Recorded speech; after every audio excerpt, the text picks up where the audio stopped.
Miló Podcast no ar, meu Felipe irmão. Pedra. Evandro Jales. E aí, meu amigo? Tudo bem, meu amigo? Tô na paz, graças a Deus. Felicidade estar do seu lado aqui. A gente tá gravando hoje, e hoje foi um dia especial, hein? Você tá vendo esse episódio aqui? A gente gravou com o meu ídolo do esporte, Exato. que se chama Túlio Maravilha. Então, se você não viu esse episódio ainda... Vai lá que tá não, aí, pula lá. tá aí. E quem tava também na mesa era o Alex Gonzaga, Novo Som. O Bandeira. E Fabiano Bandeira, do canal Fabiano Bandeira, que fala de Botafogo e tudo mais. Foi muito bom, Não, muito pula lá. bom. Você não pode perder. Obrigado você, mano, também. Oh, que isso, meu Obrigado, irmão. de Eu verdade. me diverti muito. Generosidade total. Eu me diverti muito. Cara, não tinha como eu fazer parte da mesa, porque eu ia ficar meio deslocado. Eu falei, cara, tem que trazer o Bandeira pra completar esse clima Eu tava botafoguense nervoso, hein? no Miló. Vamos apresentar o nosso Vambora, convidado vambora. e aí a gente termina de falar com... Márcio! Uou! Seja Como é que tá, meu bem-vindo, irmão? Márcio. Beleza? Um prazerzaço. Muito obrigado pela sua presença, meu Isso, irmão. ainda mais depois de um dia importante como esse, né? Um ao vivo de esporte. Tu já ficou nervoso na frente de um ídolo teu assim e tal? Cara, já, muitas vezes, assim. Depois, com o tempo, a gente vai aprendendo a fingir mais costume. É verdade. Mas, no Pode fundo, crer. quando você realmente admira, isso não muda, não. Acho que não Mano, muda. a gente fez o programa, né? E eu meio que... Não travei, né, Felipe? Eu não travei. Sim. Mas eu tava muito nervoso, cara. Tipo assim, eu não sabia muito o que falar, o que perguntar. Eu tava meio assim, caraca, eu não tô acreditando que o Túlio tá aqui, tá ligado?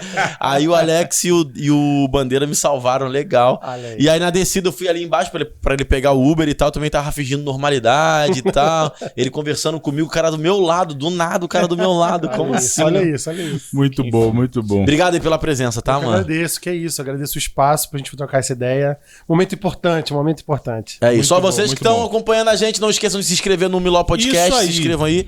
Vamos caminhar junto, né, Faça Felipão? esse exercício. A gente sempre fala aqui, e é importante lembrar, porque quando você se inscreve, curte, compartilha e participa nos comentários, você faz um trabalho maravilhoso, que é mostrar para a plataforma YouTube que nosso conteúdo é relevante e ele entrega para mais pessoas e vai pulverizar o nosso conteúdo para várias pessoas. E é isso que a gente quer. Fazer você parte dessa missão. Miló Podcast é essa missão de conversar, falar de Cristo, falar do dia a dia, de futebol, de música, tudo no âmbito dentro da característica cristã e falando de Cristo nesse viés, não é isso, Evandro? É isso. Tem gente falando que a gente não é cristão. Tem gente que fala. A gente tá tentando ser, né? E é isso. Aí eu respondi uma pessoa, não sei se eu sou cristão, mas eu tento ser todo dia. É mano. isso aí. Tento ser todo Esse é o dia. verdadeiro cristianismo. É verdade, é verdade. Olha só, o Márcio aqui, cara, eu tô amarradão de gravar contigo. É verdade. Eu não sei se você lembra disso. Eu contei pra Vanessa, ela não lembrava. Mas tu lembra lá do CJC? Claro que sim. Claro Você lembra que você foi com um cantor? Sim. E que aí tava todo mundo numa reunião? Você lembra disso, não? Eu lembro que quase iam cancelar a entrevista que eu tava Iam ali. cancelar, aí chegaram lá na produção onde eu tava, eu nem era produtor, era apresentador lá. Pô, cara, cancelaram lá com o Márcio lá, porque tá todo mundo numa reunião, não vai rolar a gravação. Pô, o Márcio lá tá meio chateado, porque trouxe o artista até aqui. Eu falei, pô, não, calma aí que eu vou desenrolar.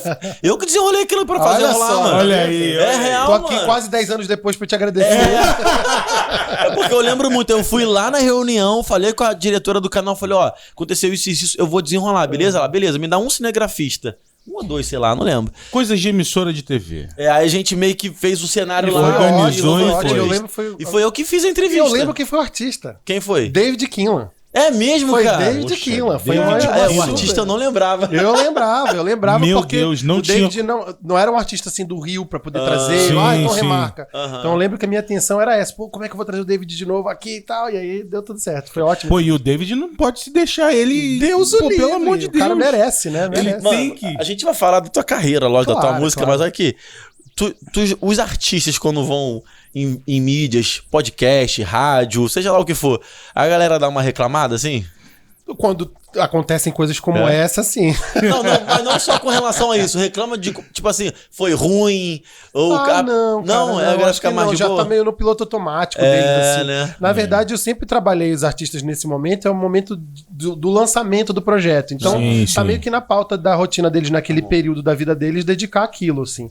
Eles veem muito como um trabalho, é diferente de quem só olha aquilo como diversão, né, e tal. Ah, vou ver uma entrevista. Pro artista, aquilo é um momento que a gente chama de estouro da boiada, é o momento do lançamento, é o momento momento que tem que atender todo mundo, falar do projeto, apresentar, então faz parte ali do to-do deles dar essas entrevistas assim. Muito legal, muito legal. Imaginando. Galera ruim, tá ligado, Filipão?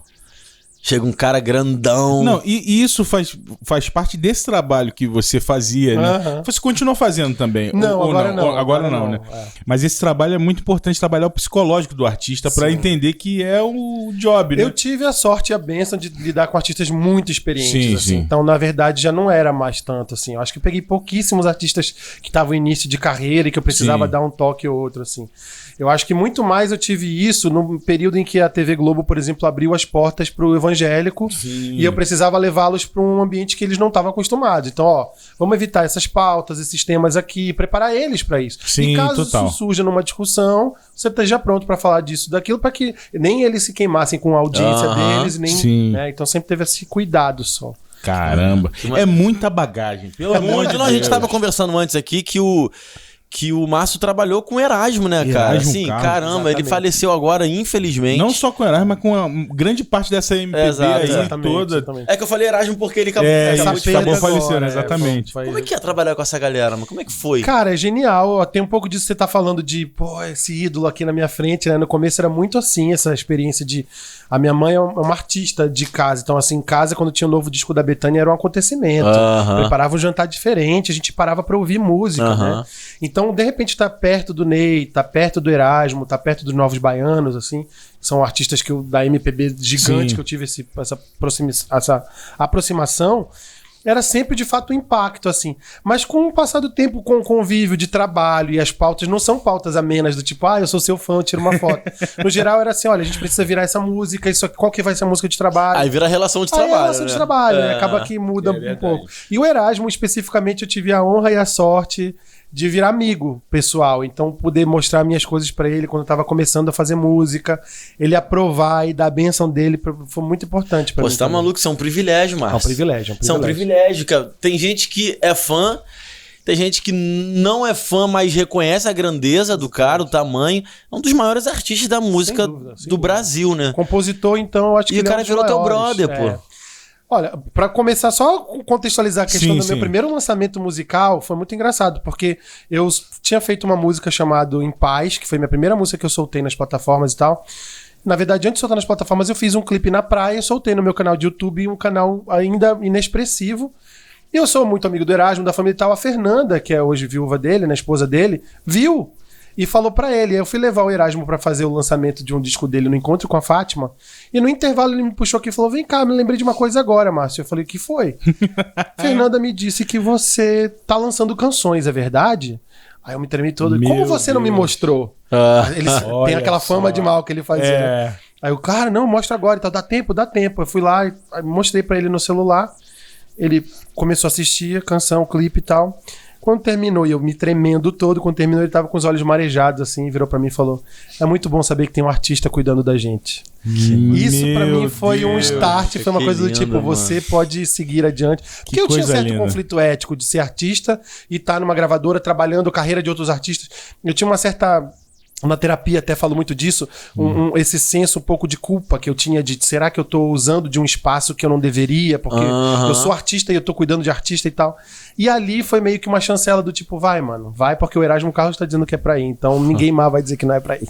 Que legal. E eu ia até comentar sobre isso, porque faz toda a diferença quando uma pessoa entende música, gosta de música, trabalha com música. Pra mim, na minha visão, isso que você tá falando, pra mim é uma coisa maravilhosa. É. E pra você foi um dilema, né? Exatamente. Uma crise total. Tanto que eu componho desde a adolescência, eu acho que 13, 14 anos eu já compunha, já participava de festivais de música, concorria e tudo mais. Mas eu não tinha segurança de botar minha parada na rua, assim, mostrar isso pras pessoas. E depois que eu fui trabalhar em gravadora, então isso triplicou esse meu pavor de, cara, será que eu devo? Será que é ético e tal? O crivo também fica muito alto. Sarrafo, né? lá em cima, Lá em cima, né? E aí, na medida em que eu solto a primeira faixa, aí eu vejo que tem essa repercussão entre os artistas, me chancelando, Pô, falando, que você legal. é artista, vai lá e faz e tal. Então é incrível. O próprio Erasmo fez a dedicatória do Amor é Isso, que é o álbum que a gente trabalhou naquele período. E o álbum dele é assim, que ele sempre... O título do disco era Amor é Isso, e nas dedicatórias do álbum ele sempre fazia assim, uma frase que completava com amor é isso. Então, gostar muito de uma pessoa e se dedicar a ela, amor é isso, né? Fazer esse tipo de dedicatória.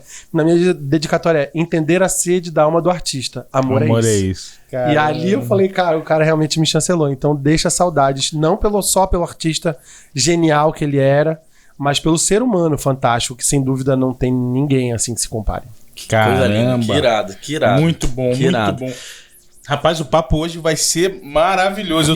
Eu tô aqui arrepiado já. A gente começou conversando aqui nos bastidores. Eu digo que o Miló Podcast tem o pré, o programa e o pós. E tem o pós. Normalmente o pré e o pós também são um programa à parte. À parte, né? E eu aqui conversando com o Márcio aqui junto com o Evandro, também a nossa amiga. Vem cá dar um oi. Dá um oi aqui, Moniquita. Vem cá, vem cá, vem cá. Tá aqui ajudando a gente. A Mônica maravilhosa tá me acompanhando hoje. Exatamente. Privilégio que ela, na verdade, é novo som, ela me dá, mas hoje tá aqui comigo me acompanhando. Seja muito bem-vinda. E a gente conversando aqui, o pré falando sobre música, falando sobre os bastidores, que o Márcio tem tanto cacife pra falar sobre isso, e ensinando a gente coisas assim. Só essas experiências ensinam, né, cara? Eu tô muito feliz de ter você aqui com a gente. Fico muito feliz. Pra conversar. Eu acho que eu sou um cara que tem sede de música, de arte, né? Arte como um todo, mas música sobretudo. Muito por conta de que a música, querendo ou não, é uma coisa que você ainda consegue produzir mais sozinho em algum momento. Não a produção que vai pro mundo, mas a criação dela é algo muito meio solitário, a menos que você tenha um parceiro naquela canção. Teatro te exige, por mais que você faça um monólogo, tem que ter olhado o diretor, né? O cinema, muito mais, uma equipe. A música você ainda consegue, na matriz, no cerne dela, produzir um pouco solitariamente ali. E as suas músicas são suas? Você que escreve? São todas autorais. Na verdade, eu me considero muito mais compositor do que cantor. Eu sou um cantautor, assim, sabe? Eu não me sinto, pelo menos hoje, no momento que esse podcast está sendo gravado, eu não me sinto seguro de fazer um projeto cantando sucessos de fulano de tal, sabe? Eu acho que eu consigo registrar com sinceridade, com verdade, com beleza até as coisas que eu fiz. Eu sei dizer o que eu faço, assim, sabe? Eu tive a oportunidade de ser gravado por grandes nomes também da nossa música, e é diferente quando você vê um intérprete defendendo aquilo, né? O Ney Matogrosso gravou uma canção minha chamada Blues de Acabar, e eu lembro quando eu escrevi o Blues de Acabar em parceria com a Délia Fischer, um beijo, Délia querida também, uma musicista, compositora, cantora do mais alto calibre. A gente compôs, eu escrevia o poema do Blues de Acabar muito sentindo um pouco o impacto do que a pandemia causou nas relações, assim. Eu via muitas matérias de casais se desfazendo por conta do excesso de convivência. Escrevi um poema chamado, na época era o Samba de Acabar, que era uma espécie de casal se despedindo pra acabar uma relação, assim. E eu mandei pra Délia, a Délia falou, meu amigo, tá lindo, mas isso não é um samba, é um blues. Pode ser blues de acabar, e virou blues. Quando a gente ouviu junto, a gente teve aquele impacto, falou, cara, só uma pessoa pode gravar isso com a qualidade e tal, nem Mato Grosso. Mostramos pra ele, quando ele gravou, a força do intérprete, é isso que eu quero dizer, é tão maravilhosa, porque eu escrevi com a inocência da coisa do rompimento, né? Uma das frases é, então tá combinado, não sou mais teu namorado, prometo seguir calado, disfarçando minha solidão, coração. Uma coisa de amor, né? Sim. Disfarçando minha solidão, coração.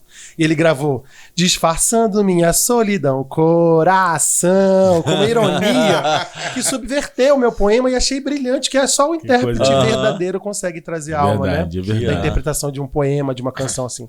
Então eu me considero um cantautor, ainda não sou um intérprete, pelo menos eu não me sinto nesse lugar ainda. Você faz o som também? Faz a melodia também? Melodia também, mas eu não toco instrumentos, né? Então eu faço de ouvido, de orelhado. Tanto que a galera que musica minhas canções fala que tem certa dificuldade, porque eu sou um cara que vou sempre pra notas mais difíceis, porque eu vou meio que criando a partir do meu ouvido mesmo, assim, né? Então... Que irado. Ó, eu tô amarradão, porque a gente trocou uma ideia antes, e aqui no Miló eu sempre falo que, né, Felipão? Não tá querendo me deixar mentir, que eu queria bem mais gente, mas muito mais gente, fazendo música pro mundo, pro secular, a gente fala, exatamente, né? Sendo cristão, tá ligado? Porque assim, por que a pessoa, quando se converte, ela tem que cantar gospel? Por que o cristão tem que cantar gospel, mano? Eu não consigo entender, sabe? Tem tanta gente no mundo precisando ouvir música boa, precisando ouvir música que fale de amor, que fale, sei lá, sobre esperança, né? E aí uma galera quer gravar... Nada contra gravar gospel, mas... poderiam ter mais cristãos cantando Mais secular, artistas, mais né? artistas, exato, cara. Meu ponto de vista, assim, muito particular, e é meu, não quero dizer que isso é uma verdade absoluta, mas eu acho que cantar gospel é um chamado. Você não escolhe cantar gospel. Eu quero cantar gospel. Eu acho que é por isso que eu não canto gospel, porque eu acho que nunca me senti na presença de Deus e Deus me cobrar isso. Eu quero que você cante pra mim e louve a minha... Eu não me sinto, até compor eu tenho temor. Tom Carf, Davi Sasser, amigos queridos com quem eu tive a honra de trabalhar, que já falaram, pô, compõe uma coisa pra eu cantar, pra eu gravar. Teria a oportunidade de ser gravado pelo Davi, pelo Tom, pelo André Valadão e tal, mas acaba que eu não tenho esses chamados. Realmente eu tenho temor a isso. Não tem como falar, abro mão dos meus planos, dos meus sonhos, se eu não tenho esse chamado pra louvar essa verdade, sabe? E eu levo tanto a música quanto Deus muito a sério, assim, pra ponto de poder mexer com isso, falar, agora eu vou aqui. Porque, sinceramente, modéstia à parte, eu acho que eu poderia ter uma carreira gospel com os contatos que eu tenho, com o meio e influência que eu tenho, muito mais consolidado do que uma carreira secular. Falar o que é mais fácil? Seria mais fácil abrir uma carreira no gospel. Mas acho que o gospel não é uma carreira, é um ministério, é um chamado. E eu sou muito temente a Deus pra falar, vou embarcar os 2 pés nisso. Agora, a coisa da música, sim, a música eu acho que tem um pouco de vocação, tem um pouco da sensibilidade artística, o cara não precisa ter esse compromisso com uma verdade tão grande quanto Deus pra sabe, de alguma maneira embarcar na música, assim. Então é óbvio que eu tenho o maior respeito pela música, por tudo que envolve a música, mas Deus é um temor diferente, muito mais sério, um chamado muito mais... Tem que ser muito mais explícito, mais claro pra mim, pra poder topar isso, sabe, assim. Então por isso eu me mantenho fazendo minhas canções de amor, minhas canções de autoconhecimento e tal, mas sempre com o temor cristão, né, por outro lado, sempre pensando nisso, né, na moral, nos costumes, na ética, na justiça cristã, que norteiam a minha vida, então tá na minha música também. Coisa linda, Cara, eu não te conheci como músico e nem como alguém que fazia música, que escrevia música. No projeto que a gente teve junto dos Gospel, quando eu fui escrever a tua apresentação, que eu falei, mano, não sabia, cara, que irado e tal. Você era músico antes de trabalhar com músicos, de trabalhar em gravadoras, de trabalhar... Sim, eu tive a honra, Evandro, assim, de estudar numa escola lá em Belém do Pará, de onde eu sou, que era uma escola absolutamente dedicada à criação. Tem que explicar que não é cerveja igual Bonner, né? Falar que é Guaraná, igual Guaraná, Bonner. amigos. Só que o dele, já viu o negocinho na Copa do Mundo? Não. Que botaram uma capinha de um refrigerante, aí era uma cerveja. Olha, dele é real. É Guaraná real. Testemunha. Então, assim, eu tive o privilégio de estudar em Belém do Pará numa escola que ela era muito aberta e dedicada às artes. Então, artes como um todo. Tem a principal companhia de dança de Belém do Pará, uma das principais, a Companhia Moderna de Dança, que veio de lá. Mano. A Moderna Companhia de Artes Cênicas, que é um grupo de teatro maravilhoso que fez... Belém é muito rico artisticamente, né, cara? E tinha música. E a música não tinha um grupo, obviamente, formado, mas tinha os festivais de música. Então, com 13, 14 anos, o meu segundo semestre de escola era uma disputa. Porque era aquela galera, não vai conhecer minha música antes do dia e tal. E aí já tinha as torcidas armadas. Chegava em outubro, novembro, que era o período dos festivais, aqueles alunos viravam artistas ali no palco. Então, eu compunha, escrevia nessa época já, né? Então, eu já tinha um movimento de arte que me sondava. Eu fui do teatro, fui da dança, fui da música, fui de todas essas linguagens artistas durante esse período. E a música foi que seguiu comigo. Porque aí depois eu fiz jornalismo, comecei a trabalhar com assessoria de imprensa, depois marketing e tal. Mas a música seguiu me acompanhando, que é o que eu falo que é uma arte um pouco mais solitária no seu modus operandi, assim, né? Conseguia compor sozinho, fazer meus poemas e tudo mais. E, obviamente, quando eu começo a trabalhar com gravador e com grandes artistas, de alguma maneira as minhas músicas começam a aparecer aqui ou ali, começam a pulsar mais uma sede, um desejo de imaginar aquele cantor gravando aquela canção. Muito mais como compositor no primeiro momento. Te confesso que o meu desejo de vida era ver um grande cara, como o Ney Mato Grosso, que depois veio acontecer, gravar uma canção minha. Ali pra mim já tava lindo, sabe? Mas veio a pandemia, cara. E a pandemia eu vi o Moraes, perdi o Moreira. Eu perdi amigos próximos que não são famosos, assim. Eu vi que realmente essa doença matava as pessoas e eu fiquei com muito medo de que eu morresse e que essas canções nunca fossem apresentadas para as pessoas. Isso me obrigou a gravar minhas canções. Isso é irado, porque a arte, seja ela qual for, ela é feita pro mundo, né, cara? Exatamente. Eu acho, não é egoísmo a palavra, mas eu acho uma maldade com a arte feita. Um desperdício, no mínimo, ela não né? Desperdício, essa é a palavra, é um desperdício. E tem tanta gente que faz arte, seja ela qual for pintura, que tem vergonha de mostrar, tem gente que escreve que tem vergonha de mostrar, ou para de escrever eu nunca tive, pelo contrário, mas eu tinha essa coisa de em que momento, onde que vai ser isso, porque eu acho meio constrangedor e meio antiético eu estar numa gravadora e apresentar pro meu artista, olha aqui minha música, sabe? Não queria ter esse nível de... Até porque, por mais que não fosse, o artista podia sentir, pô, mas ele trabalha comigo, se eu não gravar, será que ele vai... Sabe? Eu sempre tive esse temor. E na medida em que eu gravei, eu mesmo botei a voz, o negócio começou a aparecer, a coisa foi... Parece que virou uma chave e a coisa começou a fluir mais. Então, eu tive a honra do meu primeiro disco que eu tô lançando agora, eu Reparti. Tem parceria com o Roberto Menescal, que inventou a Bossa Nova. Tem gravação com a Lia Sofia, tem a Laila Garran. Então, Meu assim, Deus do Renato céu. Torres, tem nomes incríveis no projeto que porque já estavam na minha vida, assim, no meu meio, assim, de alguma maneira, sabe? Então, de fato, o repartir significa muito isso. É uma brincadeira com a palavra de partir novamente. Aquele menino de 13, 14 Muito anos bom, que muito partiu bom. pra arte depois virou jornalista, assessor de imprensa e tal, marketing. Ele parte novamente, ele reparte pro caminho das artes para voltar a distribuir Coisa linda. beleza, poesia e alento e ao mesmo tempo compartilhar, né? Porque repartir também é compartilhar, também é dividir com as pessoas É verdade. aquilo que você faz. Então o título do projeto Que é lindo. exatamente por isso. Que maneiro. Tu fala da arte aí com um jeito tão romanceado, mano. Tu acredita mesmo na arte, assim, Muito, no que tu muito. faz, né? A arte me salvou, Evandro. É isso que eu ia Ela falar. me salvou, não, assim. não é acreditar, tipo assim, fiz uma música. Mano, a arte salva a vida. A Porque, arte assim, muda a mente. Vocês estavam falando do futebol agora e tal. Eu nunca fui o cara do esporte, assim. E sabe que o cara que nasceu no final dos anos 80, que não jogava bola, não pegava ninguém, né? Então, assim, eu era aquele carinha, aquele gordinho meio sem graça e tal. E quando eu descubro na arte uma potência de expressão, onde as pessoas param e me ouvem pela primeira vez e falam, opa, esse menino tem uma coisa a dizer, aquilo gerou em mim uma coisa que, no primeiro lugar, na vida física, vamos falar de vida física porque Sim. aquilo mudou a forma como eu me comporto com as pessoas, me abriu as portas profissionais depois no futuro e tal. E eu posso dizer aqui nesse podcast que espiritual, porque eu converti numa cantata de Natal na adolescência por livre e espontânea vontade. Eu não fui, eu fui levado pela arte para a igreja naquele culto, que era um culto de Natal, e foi ver a apresentação da Bíblia, do nascimento de Jesus sob o viés da arte que me tocou daquele jeito. E aquilo me levou à coisa conversão. linda. Não foi um pastor que impôs, meus pais não são evangélicos, então eu nem sou de uma família evangélica, mas a arte veio e falou, olha, é a arte que você gosta de beber, então eu vou te dar a palavra através da arte, sabe? Então, ela me salvou física e espiritualmente, eu diria assim, sabe? Coisa Por isso ela linda. tem essa importância pra mim. Cara, que incrível. Eu acho que a arte salva literalmente também, sabe? Hoje eu faço arte, eu escrevo. E considero a gente artista só Sem com dúvida, podcast sem também. dúvida. Mas Arte é comunicação, é né? isso, é isso. Mas eu parei pra pensar isso recentemente, na real, Filipão. Tipo assim, cara, eu venho de um contexto em que a música me ajudou muito. E aí eu paro até pra pensar na galera que cantava as músicas, tipo Renato Russo. Escutava muito Legião Urbana.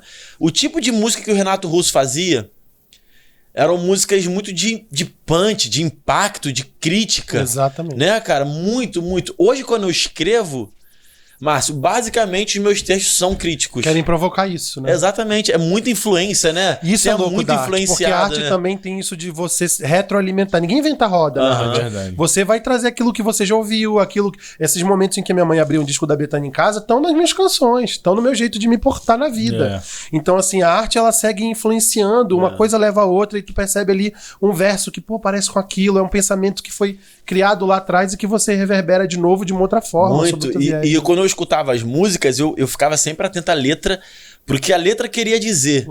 Então eu escutava a música e ela ficava pensando assim, caramba, que país é esse? Pô, interessante isso aqui, não sei o quê, papapá. Tem uma música do Legião Urbana que se chama Metal contra as Nuvens, que não é uma crítica em si, mas é uma música mais romanceada. Eu ficava pensando, caramba, o que esse cara tá falando com isso aqui? Faroeste Caboclo também, que é uma música É um longa-metragem, conhecida. Exatamente. Tô falando de Legião Urbana, eu não gostava tanto de música gringa justamente porque eu não conseguia entender o que a galera falava. Sim. Mas era Legião, Biquíni Cavadão, aí veio a galera do rock. Mas é muito legal também quando você percebe que não tá só na letra. A letra, obviamente, né, ela tem um poder de comunicação muito forte. Mas existem melodias que te levam a uma condução, você não sabe nem o que tá dizendo e tá ali emocionado. Às vezes o cara tá falando de uma coisa horrível, não tem nada a ver, mas a melodia tem uma potência de comunicação total. também muito forte, assim. Eu acho que o poder da arte é esse poder de conectar as pessoas.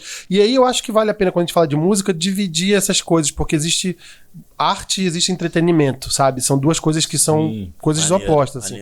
Então, quando você vai num show, não tô, cara, menosprezando nenhum tipo de linguagem musical, artística, longe de mim. Eu acho que todas têm seu valor, todas têm o seu poder transformador, mas existe aquele entretenimento que você vai muito mais pra conhecer gente, pra beijar na boca, pra não sei o que é aquele show que você tá de costa pro palco, e aquele show que você só vai única e exclusivamente pra contemplar. Real. Que você vai e não quer saber quem tá do teu lado, não quer saber de beber, que você quer ver e contemplar aquela obra. Porque é uma obra de arte, não é entretenimento, né, assim. Não que uma coisa, repito, seja maior ou menor do que a outra, porque entretenimento tem o seu lugar, né.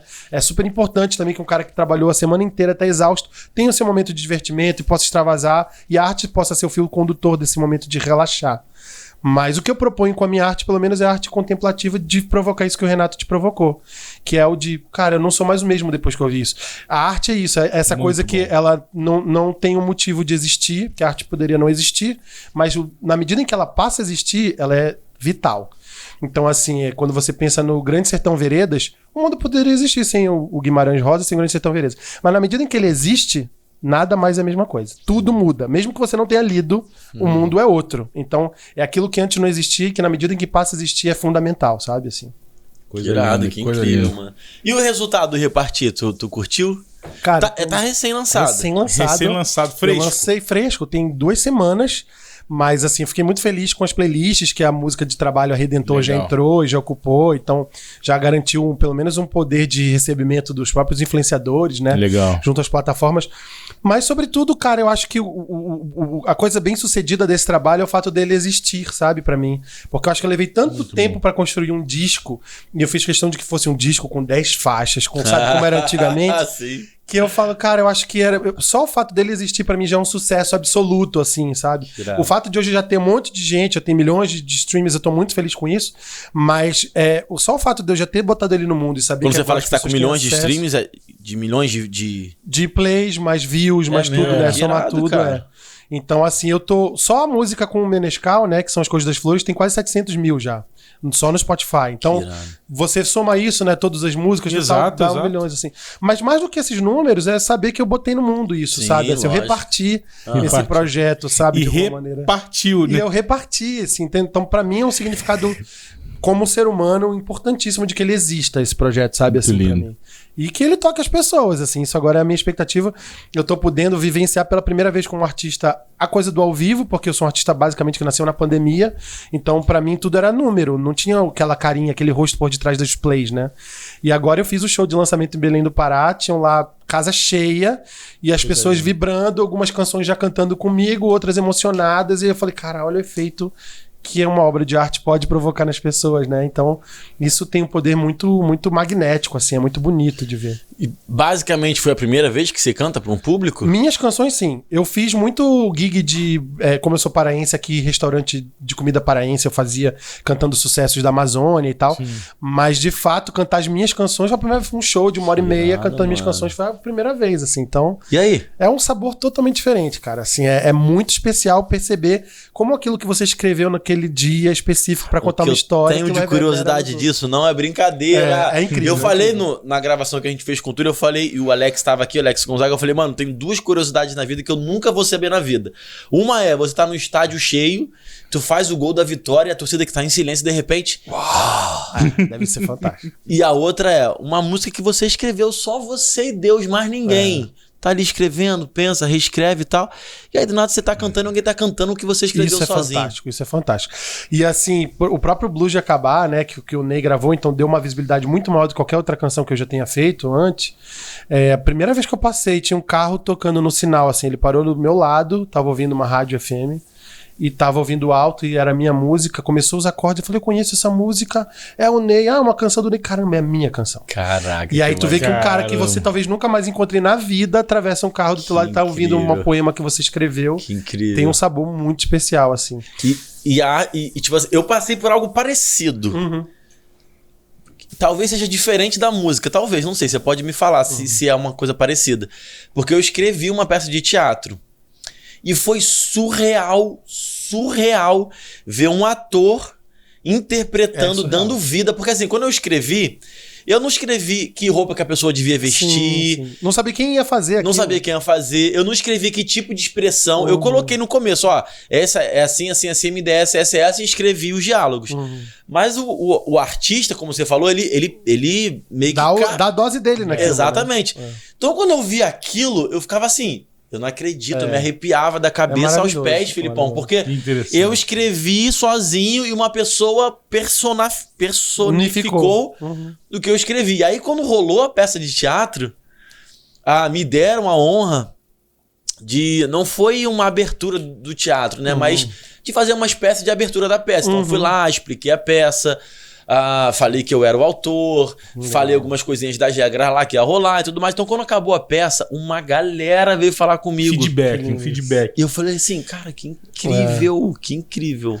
Mas o que eu acho mais maravilhoso disso é, primeiro, porque é maravilhoso, é uma potência. Você de repente tem gente que mergulha na tua obra a ponto de construir um personagem e tal. No meu caso, de gravar aquilo e tudo, e aquilo alcançar outras pessoas.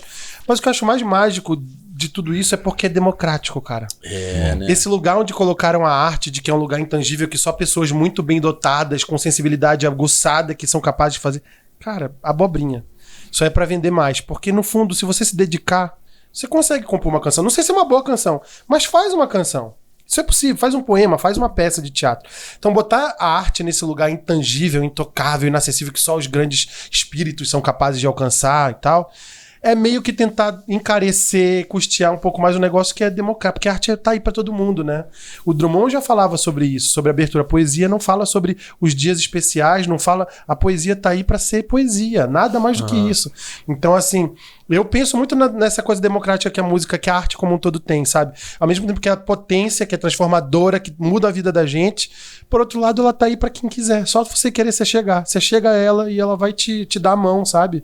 Em alguma instância que seja, sabe? Qualquer um. Não existe, o Márcio é porque ele fez um disco que foi gravado. Cara, qualquer um que queira se aproximar dela, ela é generosa, sabe? Eu coloco a música nesse patamar aí, né? Eu tenho maior vontade de escrever uma música, eu não consigo. Nunca será tarde, então vamos fazer uma parceria. Não consigo de jeito nenhum, não consigo. Eu já tento e eu toco violão. Ainda mais você que já escreve, já toca. E eu toco violão, mas eu não, já tentei, mano. Eu não sei, eu tenho que talvez pegar um macetinho de criar uma métrica. Cara, não sai nada. Talvez não saia nada que você goste. Mas que sai. Porque é isso, né? Aí se é bom ou não, aí já deixa com o público decidir. É verdade, porque vai que é ruim, né? Acho que é isso. E eu acho que sempre vai ter ouvido e coração diferente também. Então, o que é ruim pra mim, pra ti pode ser lindo, sabe? E ninguém que tá aí pra dizer que é bom, que não é, sabe? Tem um monte de coisa que eu considero ruim, assim, artisticamente falando, mas que toca 1 milhão de pessoas. Não, isso, né? E o que eu acho legal também é o seguinte: você escreve uma parada, você escreveu a tua música. Você escreveu com um sentimento, pensando em algo que você viveu, talvez, ou que você viu. Você vai e coloca a sua experiência naquela letra. Eu, que consumi a tua música, eu interpreto totalmente diferente. E tá valendo, né? Tipo assim, quando você joga a arte pro mundo, ela meio que se ganha ramificações. Acho que isso que é o mágico da arte. Né? O mágico da arte é porque ela só faz sentido se tem o outro. A arte não faz sentido sozinha. Ela só acontece no momento que tem o espectador, tem o ouvinte. Ela só se consolida como arte quando tem o outro, mesmo que esse outro seja um.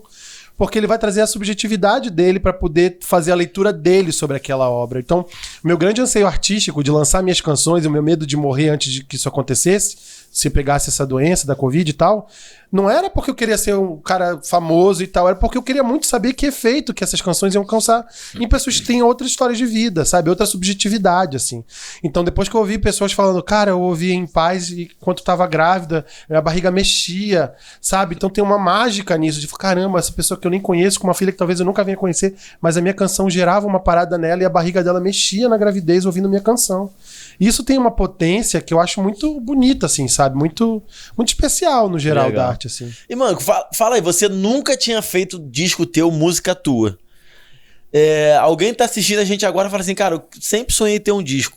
Qual é o processo? Qual o processo pra fazer? Quero fazer uma música, Márcio, e gravar e cantar. O que eu preciso fazer? Cara, primeiro fazer a música, né? Porque não existe carreira sem música. Eu acho que o ponto de partida é você ter uma canção. E hoje não precisa mais ser um disco, né? Eu tive essa ambição do disco porque eu sou meio megalomaníaco. Mas você pode ter um single, pode pegar uma canção. Começar com um single, Começar com um single. E hoje em dia as maneiras de gravar são as mais variadas. Pode ser num estúdio como esse de podcast, você consegue ter uma acústica razoável, fazer um voz e violão e gravar e soltar isso pro mundo, né? E hoje em dia existem as plataformas de música. E isso também foi um facilitador, sabe, Evandro? Assim, nesse sentido, eu acho que talvez se eu tivesse que prensar uma tiragem de discos, eu nunca tivesse tido a coragem de me debruçar sobre isso. O fato de a gente estar no mercado digital, onde a gente consegue subir no aplicativo e distribuir isso para 1 milhão de lojas para o mundo inteiro, isso me encorajou também a botar isso no mundo, sabe? Porque senão talvez eu ficasse naquela expectativa de que uma grande voz viesse gravar. Porque eu sei que é um investimento você prensar disco, distribuir, e hoje em dia não tem mais nem onde ouvir disco físico, né? Então acho que hoje a dica é, faça música... Não, calma aí, eu vou mudar minha pergunta então. Beleza, a resposta pra pergunta que eu fiz é, cara, faz a música, vai para um estúdio e coloca nas plataformas digitais. Exatamente. Beleza, então vou mudar a pergunta. Isso. Eu quero fazer uma música. Não conheço ninguém, não conheço estúdio, não sei como é que faz para colocar música no Spotify, Deezer. Como que eu faço? Com quem que eu tenho que fazer contato ou não para chegar a 700 mil views? 700 mil views nem eu sei responder. Mas você tá entendendo assim? Sim. Como é que faz, mano? Eu entro no Spotify e coloco, é importante ter alguém, uma agência, não sei. É fundamental porque, assim, quando você lida com arte de uma maneira geral, existe a coisa do direito autoral, né? Você é uma obra. Tem que registrar então, a música. Tem que registrar a canção. Não dá pra você simplesmente gravou, solta e tal. Você tem que ter um registro bacana daquilo, você tem que ter aquilo legalizado, aquilo pagar o direito devido às pessoas que estão envolvidas nesse processo, né? O músico que tocou contigo, te acompanhou. Então é fundamental, sim, que você encontre uma agregadora, uma distribuidora, mas também uma agência, sabe? Alguém que já seja do meio, que possa te dar pelo menos um norte de que maneira você consiga regularizar tudo para que o teu carro saia da garagem, pelo menos, sabe? Assim, com tudo kit, com tudo direitinho, com tudo legalizado, assim. Sobretudo para pagar os devidos direitos, né? Porque uma hora isso vai resultar em dinheiro também. Pode não ser muito, dependendo, pode ser pouco, mas o cara foi lá, saiu da casa dele, tocou pra você um instrumento musical. Pelo menos o Uber dele tá contando nessa conta. Aí você vai, uma pessoa foi lá, cadastrou todos os nomes dos envolvidos, subiu aquilo numa plataforma, gastou um tempo dela. Então, assim, as pessoas que estão envolvidas no processo precisam ser remuneradas por isso. E a melhor maneira de fazer isso é realmente procurar alguém que seja... Hoje não precisa ser uma grande gravadora, como já foi no passado. Antigamente era esse grande funil, né? Ou você era olhado por uma grande gravadora, ou você não existia. Hoje em dia eu não tenho uma grande gravadora por trás, uma gravadora independente, a Labdad Music, e eles me distribuem e tô conseguindo alcançar 700 mil pessoas, sabe? Assim, então, isso não é mais uma coisa... Agora, é diferente de você construir uma carreira, né? Você construir uma carreira exige que... É mais do que lançar uma música, né? Você dê entrevistas, você saiba o que falar sobre o que é. E é fundamental como qualquer outra profissão, porque isso é uma profissão, a gente nunca pode esquecer. Tem essa beleza da arte, essa magia, mas é uma profissão, né? Que paga as pessoas, que gira impostos, né? É necessário de que você procure os órgãos responsáveis, você procure a associação de compositores, uma sociedade, uma editora que possa te ajudar com a burocracia disso, pelo menos, né? Tipo assim, por exemplo, quando você coloca uma música nas plataformas, como que as pessoas chegam nessas músicas? A própria plataforma divulga isso pra quem tá? Ou sempre é externo, através de WhatsApp, Instagram, YouTube e tudo mais? Eu acho que o artista independente menor é mais fácil que essa forma externa comece a fazer o primeiro burburinho, porque o que é a música digital? Ela é movida pelo algoritmo, né? Basicamente algoritmo. Então, se o Filipão ouve gospel, mas curte samba no fim de semana, o algoritmo sabe que ele vai ouvir coisas cristãs e o samba, e talvez ele jogue o Vaguinho, né? Como é o nome do Dilcinho? Não, tem um cantor gospel que canta samba. É Vaguinho. Vaguinho. Jogue o Vaguinho pra ele. Por quê? Porque ele já seguiu o Vaguinho? Porque ele viu o Vaguinho no YouTube? Não. Porque ele curte samba e curte gospel, então o algoritmo já vai entender qual tipo de artista vai fazer sentido pro Felipe, entendeu?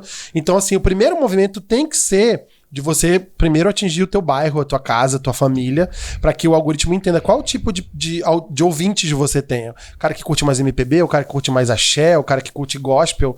E aí, na medida que o algoritmo lê aquilo, o algoritmo de qualquer aplicativo de música vai começar a te entregar pra outros usuários que curtem esse mesmo estilo musical, né? Agora, óbvio, se você consegue também, no meio disso tudo, fazer um pitching pra uma gravadora, pra um aplicativo de música, né? Resso, Spotify, Deezer, um aplicativo que seja, você consegue apresentar, porque eles são abertos a isso. Quando você lança, eles deixam que a sua distribuidora, a sua agregadora, apresente pra eles os seus lançamentos. E aí eles podem botar numa playlist, que aí é digamos que é aquele macetezinho do videogame, sabe? Assim, na fase.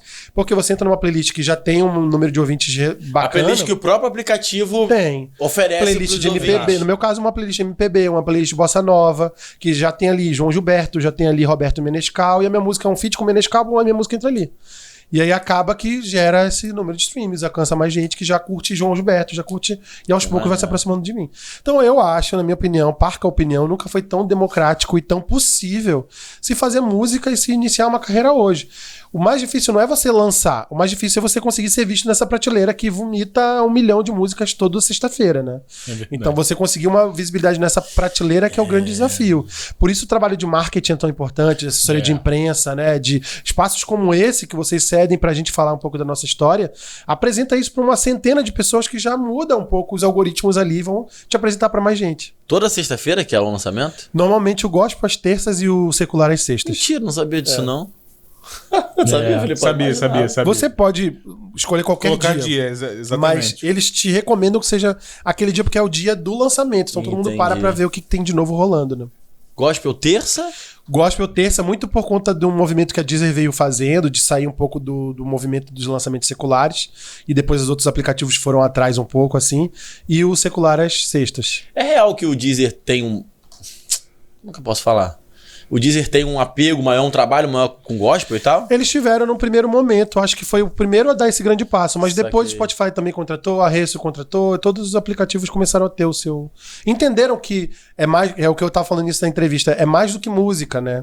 É uma filosofia de vida, é uma forma, é um hábitos, né? Então, assim, não é só soltar uma música ali, mas tem toda uma comunicação diferenciada. Então, o próprio YouTube, todos os aplicativos mesmo de música, hoje tem alguém que seja cristão e que entenda essa música de uma maneira diferenciada, assim. Que legal, mano. Que legal. O que você almeja com o teu som, cara?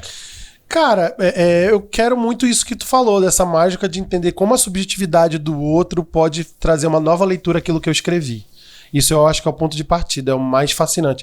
Depois saber, quando eu mando assim, falo, pô, depois me conta o que você achou do meu disco. Nunca é uma coisa só social. Sempre realmente quero saber o que te tocou, que música te tocou mais, que frase, sabe, assim. Então acho que isso eu tenho muita vontade, assim.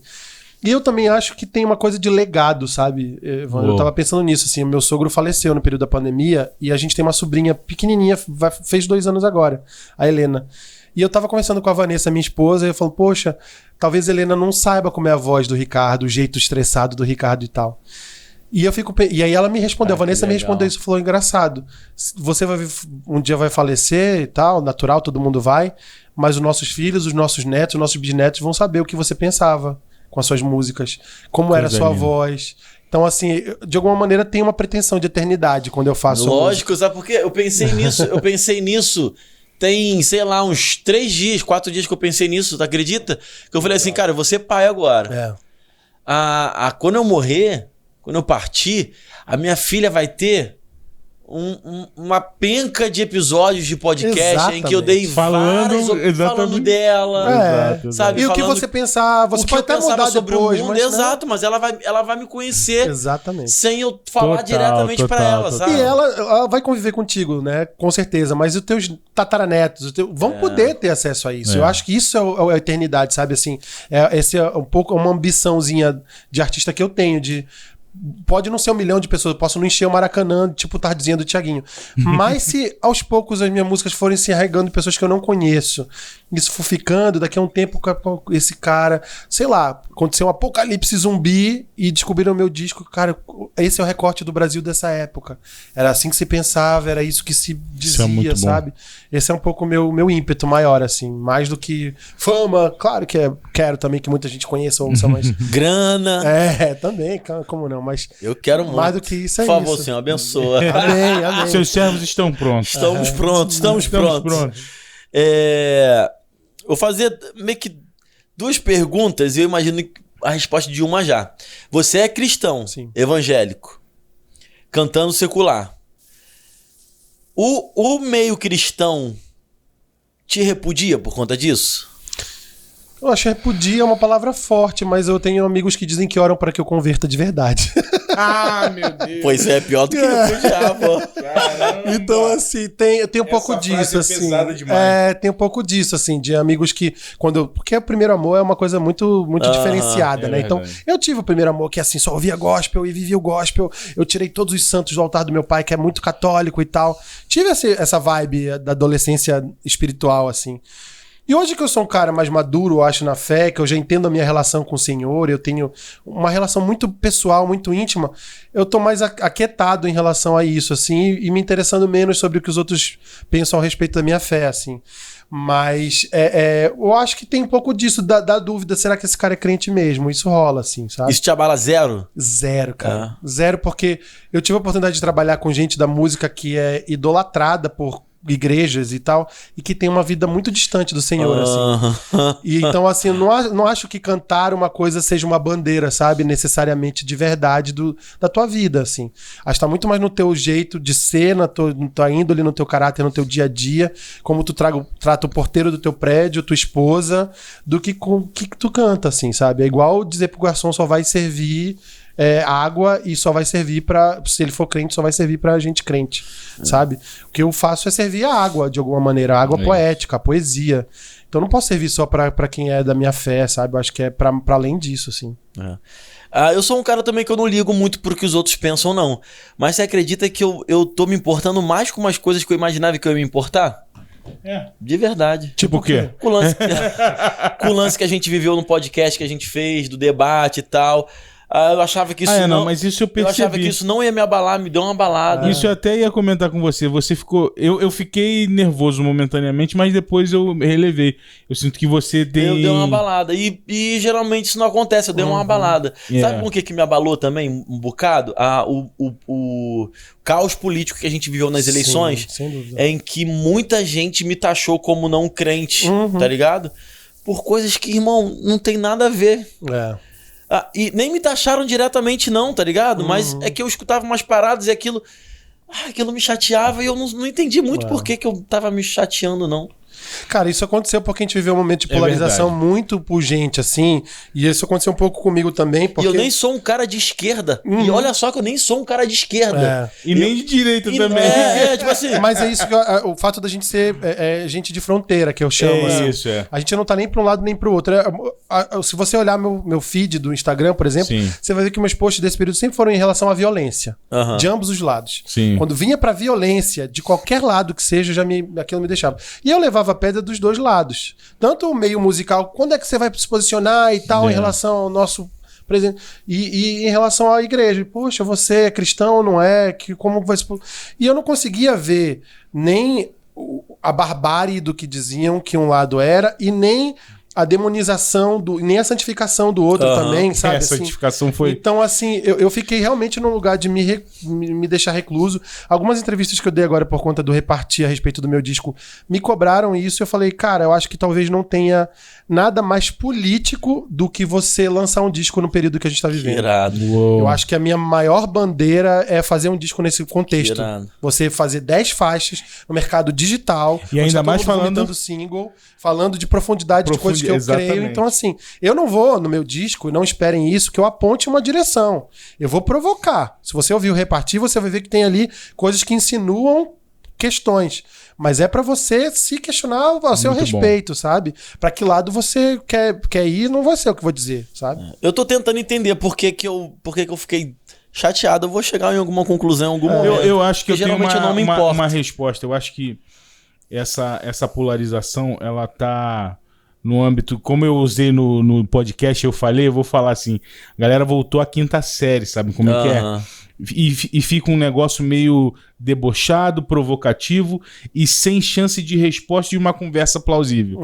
Então, tipo assim, existem os times, mas os times mal dizendo das coisas, assim, tipo assim, é sempre uma bandeira que te coloca de lado, te expurga, te exclui. Eu ia dizer isso, Filipão. Eu acho que tá no lugar da gente ser excluído nesse momento, assim. Porque a gente não faz parte de nenhum time. Tu que é um cara do esporte, então sempre esteve no time. Pela primeira vez você se viu descamisado. Talvez seja isso. Talvez seja isso, mano. Que definição. Até me arrepiei aqui agora. Descamisado. Talvez. Porque é um pouco isso, de você sempre se viu parte da tua comunidade evangélica ou do teu... E de repente você não concorda 100% E aí me sentir sozinho, abandonado, descamisado. Mas é meio que... Tanto que eu me fechei com a Vanessa. Assim, a minha esposa, a gente ficou... Mesmo pensando diferentes, ela é mais... inclinada, eu acho, pra direita, eu mais inclinada pra esquerda, mas em casa a única regra é liberdade. Liberdade, a minha sogra é mais pra direita também e tal, e uma coisa que eu sempre falei, aqui a gente vai tratar, eu não posso cobrar de vocês uma posição, porque eu não sei a subjetividade de vocês, o contexto que vocês cresceram, o que representa a direita e a esquerda pra vocês, então não vai ser o que eu vou dizer, eu sei o que representa pra mim. Isso aí. Então eu posso tomar uma decisão baseada na minha vida, na minha vivência, sabe?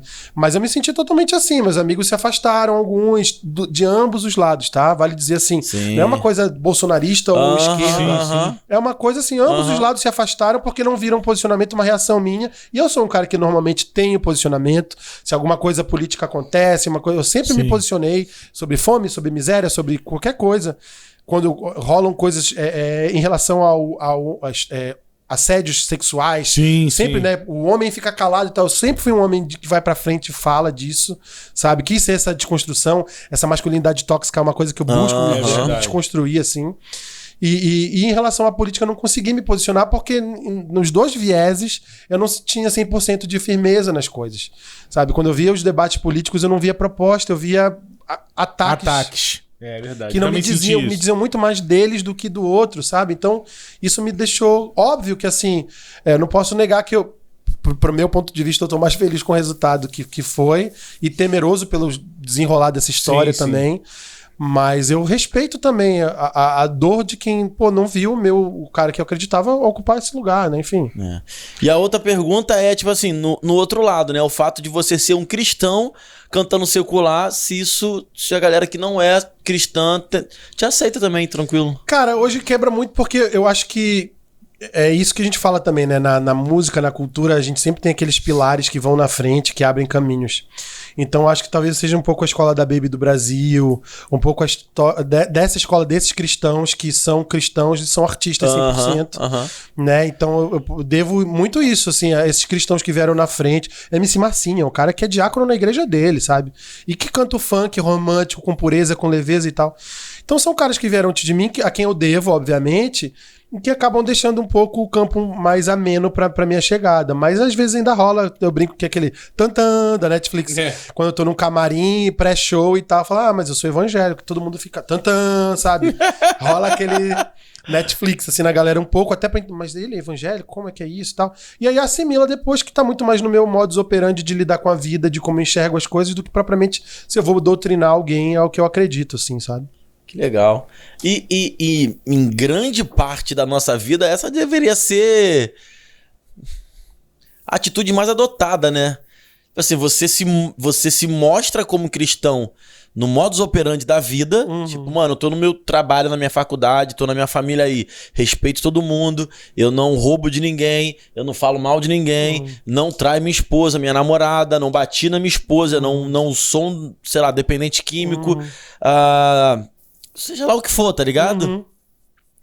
E aí, a partir disso, a pessoa enxerga algo diferente de você em casa, ela queira, fala, mano, o que é isso aí que você vive? Aí você vai e só troca ideia, né? Rolou a vida inteira. E isso rolou, eu posso falar de amigos de trabalho, de gravadora, até roda de artistas grandes, famosos. De algum momento na vida, fala, cara, você que tem aquele contato ali direto com o pai e tal, dá uma olhadinha, porque nesse momento eu tô passando por isso, isso e isso, assim. Olha só. Como em alguns momentos também, roda de amigos, da galera tá passando baseadão ali, e eu passar de um lado pro outro, e ele sabe que não é minha, mas isso não me credenciava pra me tirar dessa roda, porque ao mesmo tempo, não vou dizer que eu ficava pregando de Jesus pra eles o tempo todo, não, mas era eu. E de alguma maneira, essa mesma rodinha que passava o baseado, uma hora, ora por mim por isso, Márcio, contigo eu sinto confiança de falar disso, sabe? Então, de alguma maneira, Deus também me posicionava no lugar, e ali eu entendia também, via Espírito Santo, que, aqui é uma oportunidade de talvez orar, talvez ser falar, luz ser e luz tal, e tal. Lógico. E tem gente também, se você foi viciado em maconha, fumou a vida inteira, não fuma mais, e tá numa roda de maconha e te pega, também não precisa ficar ali, né? Sai Claro, fora. claro, né? você entendeu o seu limite ali, eu nunca tive problema. Então, assim, pra mim não é uma questão, né? Assim, mas eu acho que Deus lida com as pessoas muito individualmente, sabe? Acho que a grande dificuldade é quando você começa a querer dar o bom e velho cagar regra, assim, de que é assim que se faz. E você acha que Deus só pode lidar de uma maneira com as pessoas, sabe? Assim, eu acho que ele tem um plano especial e único pra cada um de nós e vai lidar pra cada um de um jeito, assim. E comigo é desse jeito. Quando eu vejo eu tô falando de Jesus com alguém, eu nem tô esperando, às vezes eu nem tô falando de Jesus, mas o cara entende a força do que eu tô falando espiritualmente ali, sabe? Então, não é uma coisa que eu busque também, que eu procure, mas eu tô aberto. Deus sabe que eu sou um canal aberto pra que se isso vier a acontecer, eu tô aqui, sabe? Assim. Entendi. Aí a gente viveu... Foi engraçado, né, Filipão? A gente viveu uma parada aqui que veio uma menina gravar. Não gravou com a gente, né? Gravou com um cliente nosso. E sim. Aí acabou a gravação, que não sei o que. Aí ela contou uma história e no final ela falou assim: não, crente não, eu odeio crente. Eu aqui assim, ó. E ela desde que ela chegou na maior resenha com a gente, tipo, conversando comigo, conversando com o Filipão, conversando com a outra pessoa e tudo mais, maior resenha no final. E os clientes que são o dono do podcast ficou olhando assim. Aí quando ela falou com uma situação... O clima tipo assim, pô, mano, tá cheio de crente aqui. Aí uma pessoa falou, é porque você não conhece todo tipo de crente, pô. Exatamente. Aqui tem cristão. Aí ela... Mas é um pouco disso também, você quebrar estereótipos. Eu acho que eu sou um grande iconoclasta nesse sentido de quebrar estereótipos de sabe, assim, de... porque o crente é assim, o crente... Cara, não sei, eu tenho a minha relação de fé e eu posso dizer que a minha relação é totalmente genuína porque nunca tive imposição familiar, nada. Eu fui com meus pés numa cantata de Natal, fui tocado pelo Espírito Santo, converti ali, sem nunca ninguém ter dito converte, nunca ninguém ter dito continua convertido. Se eu continuo há 20 anos nessa estrada é porque eu tenho uma relação com o Senhor que é minha, sabe assim. E acaba que de alguma maneira, é como eu acredito que acaba quebrando esses tabus também. Eu acho também que depois que virou mercado, porque a coisa evangélica virou um mercado no nosso país, né? Você também passou a se auto-intitular evangélico, às vezes, como uma forma de agregar um valor ao teu produto, ao teu saber, de modo a botar uma barreira que te afasta da resto das pessoas. Quando eu chegava nas gravadoras e eu dizia que era evangélico no começo, era uma coisa, então você fala uma linguagem que eu não falo, então você pode ser o tradutor. Cara, não, você pode aprender, não aprendeu... sobre reggae, você vai aprender sobre gospel, é normal, é uma coisa. Eu sempre fui o cara de quebrar esse tabu, sabe? De não ser esse cara, eu sou um especialista em gospel, então só eu detenho uma informação, conhecimento que vocês não detêm nem deterão. Não, cara. Todos os lugares por onde eu passei, eu tive o privilégio de passar na indústria do mercado do Brasil como um todo, do gospel, sempre nesse lugar de, cara, vem cá que é fácil. Só você entender que aqui se trata dessa maneira. Dentro do segmento do gênero gospel tem o pentecostal, mas também tem o funk, gospel, tem... Comecei a apresentar um mundo que é realmente um mundo à parte, mas se você entrar no arrocha, no forró, no sertanejo, são mundos paralelos também. A diferença do que é o feminejo, do que é o forró universitário, são mundos que se você não conhece, você tem que estudar e desenvolver esse conhecimento. O gospel é a mesma coisa.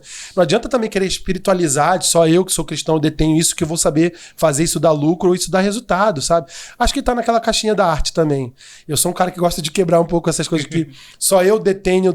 Cara, se você tem o coração nisso, tá a fim de fazer e quer aprender, não tem nada que vai te impedir de que isso, porque isso é só para pessoas escolhidas e separadas para fazerem, sabe? E funciona diferente mesmo, cara, esse mundo gospel? Totalmente. Outra forma de olhar a vida, né? Eu acho que quando a gente parte do pressuposto já, que eu acho que a primeira lição que eu dou quando eu vou conversar sobre o mercado da música, de que a música gospel, ela não é só música. Porque a música cristã ela não serve só para o cara ouvir ali de fim de semana, curtir uma vibe, mas que é uma forma de se relacionar com o Senhor. E a primeira coisa que eu falo, olha, a palavra diz que Deus habita nos louvores. Então isso já coloca a música em outro lugar, que não é o lugar de vamos fazer um som, compadre.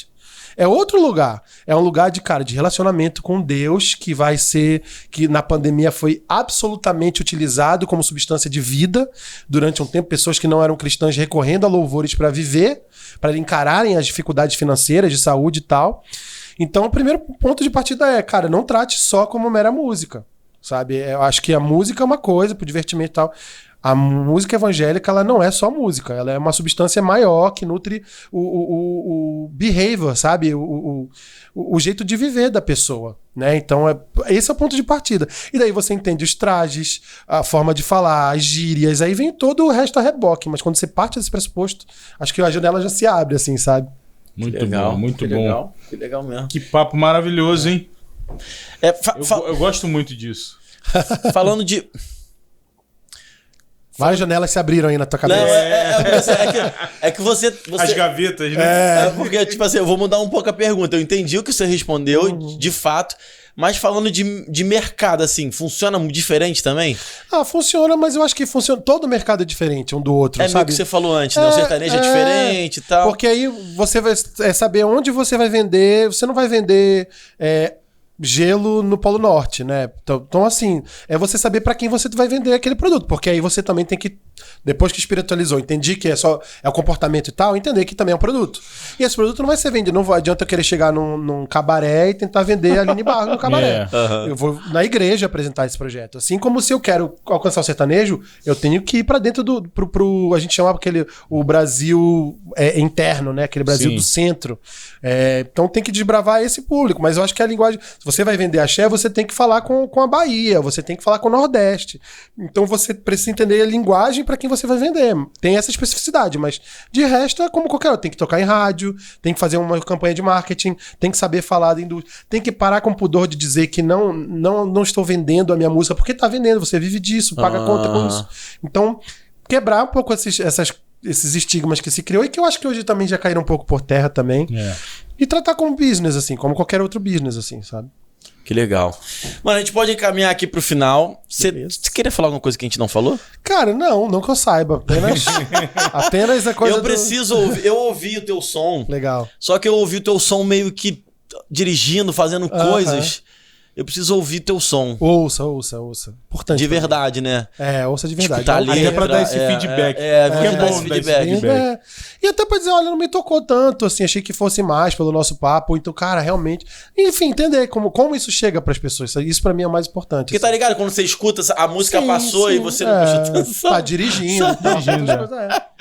É como a música se tornou hoje, né? Porque na medida que ela tá digital, ela é isso. Ela tá dentro de um aparelho que não é feito pra ela tocar necessariamente, né? Então, antigamente você tinha um móvel que você comprava pra sua sala, que era um lugar nobre, e quando você comprava aquilo, era pra ouvir aquilo, era pra parar tudo, como eu dizia da Betânia lá em casa.